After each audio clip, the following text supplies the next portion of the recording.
answered? The Bible says, if I regard iniquity in my heart, the Lord will not hear me. Psalm 66, verse 18. If I regard iniquity. When you're participating in martial arts, are you not regarding iniquity in your heart? Well, the God says He's not. I can't understand why I don't get my prayers answered. Well, this could explain it right here. Now, understand, these things that we're going to be talking about, you could substitute any martial art for this. Any. So, in this thing, this occultist is talking about, first thing he talks about is Confucianism. And in this particular day one, it's etiquette and respect. Now, this is, again, the big lie that you get with the martial arts and with all these other religious systems. Oh, they teach honor and respecting your elders and discipline and all these things. But this is no excuse. You know, the devil can present all kind of things that look good on the outside, but inwardly, it's death. There is a way which seemeth right unto a man, but the end thereof the ways of death. But this is the excuse that Christian martial artists use.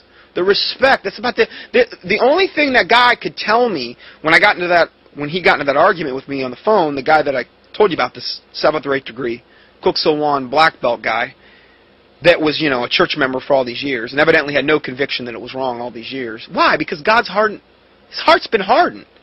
The Bible says, for the Spirit speaketh expressly that in the latter times some shall depart from the faith, giving heed to seducing spirits and doctrines of devils. That's exactly what we're talking about. A seducing spirit and a doctrine of devils, speaking lies and hypocrisy. That's what he was doing to me. When he was trying to justify this evil martial art, he was speaking lies and hypocrisy. He was attacking me as a hypocrite. He was acting as though he was doing God's service, as like a hypocrite would. He was attacking me, screaming at me. The Bible says, if you see your brother overtaken in an error, go to such an one in a spirit of meekness, lest thou also be tempted. Was he coming to me in a spirit of meekness? I get a lot of people that email me and they're just jumping down my throat right off the bat. And I say, if you're a Christian, you violated this scriptural principle. You haven't come to me in a spirit of meekness. It says, go to such a one in a spirit of meekness, lest thou also be tempted. Okay? I get that all the time. But yeah, he came to me just screaming. Couldn't back it up biblically. All he could say is, no, we teach respect and discipline. And okay, so that justifies everything. Okay, we'll just overlook everything else we've just talked about today because of that. But that's what they want you to do.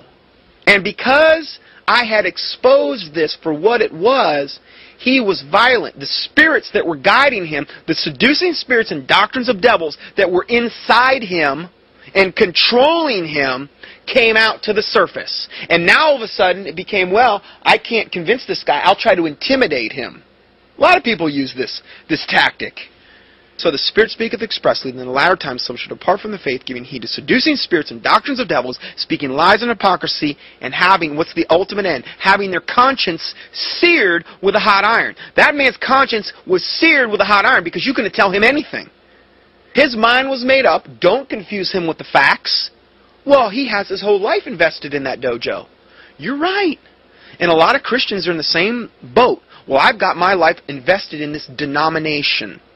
I'm a Southern Baptist, bless God, and even though it's a 501c3 entity yoked up with the government, and we're reading some false perversion, and we've got karate in our thing, and we got a yoga class, and we've got all these worldly programs, bless God, I got my life invested here, and I don't care what you tell me, you're not going to convince me any different that what I'm doing is wrong. Have it your way. You're the one that has to answer to God for it. You're the one. So, the next thing he taught on this next date was this Hawa Rosh Do, whatever. And what is that entitled? The Codes of Honor.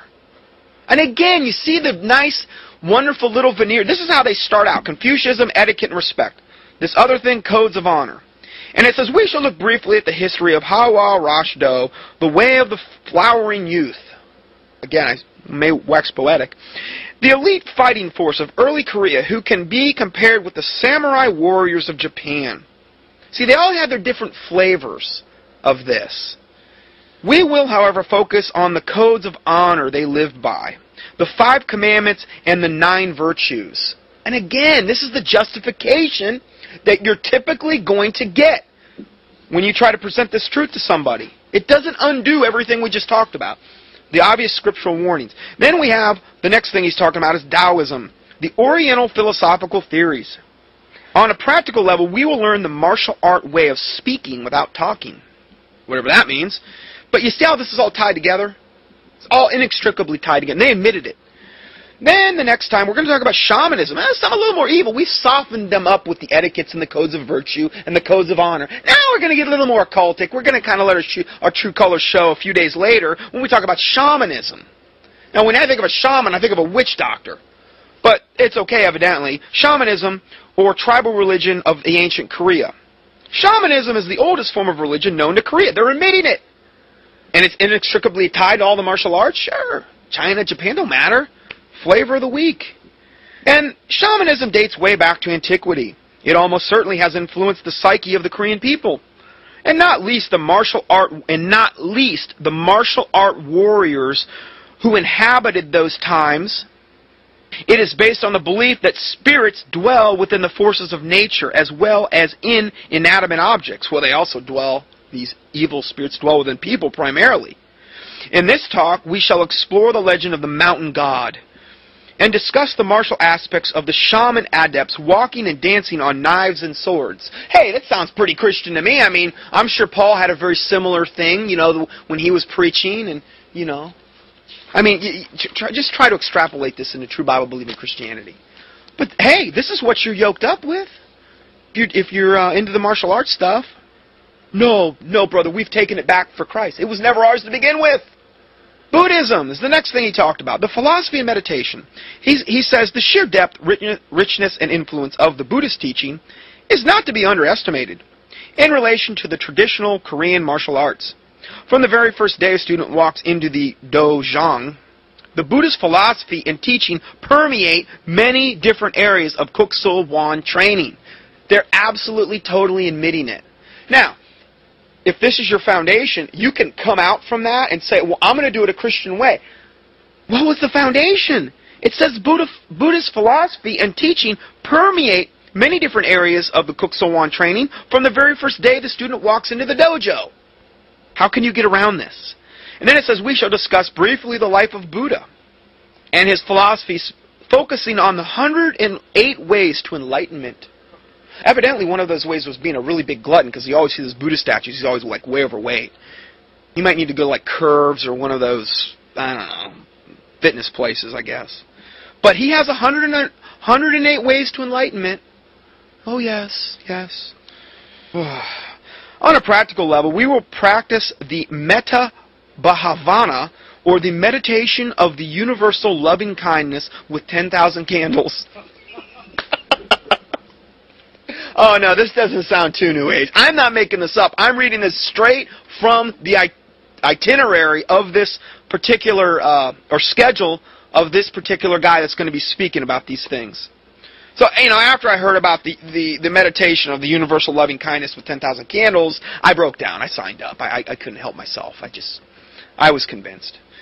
Just teasing. Okay, little humor there. Anyway, and then we're going to talk about Zen Ju, the Oriental medicine and martial arts. Oriental medicine? Yeah.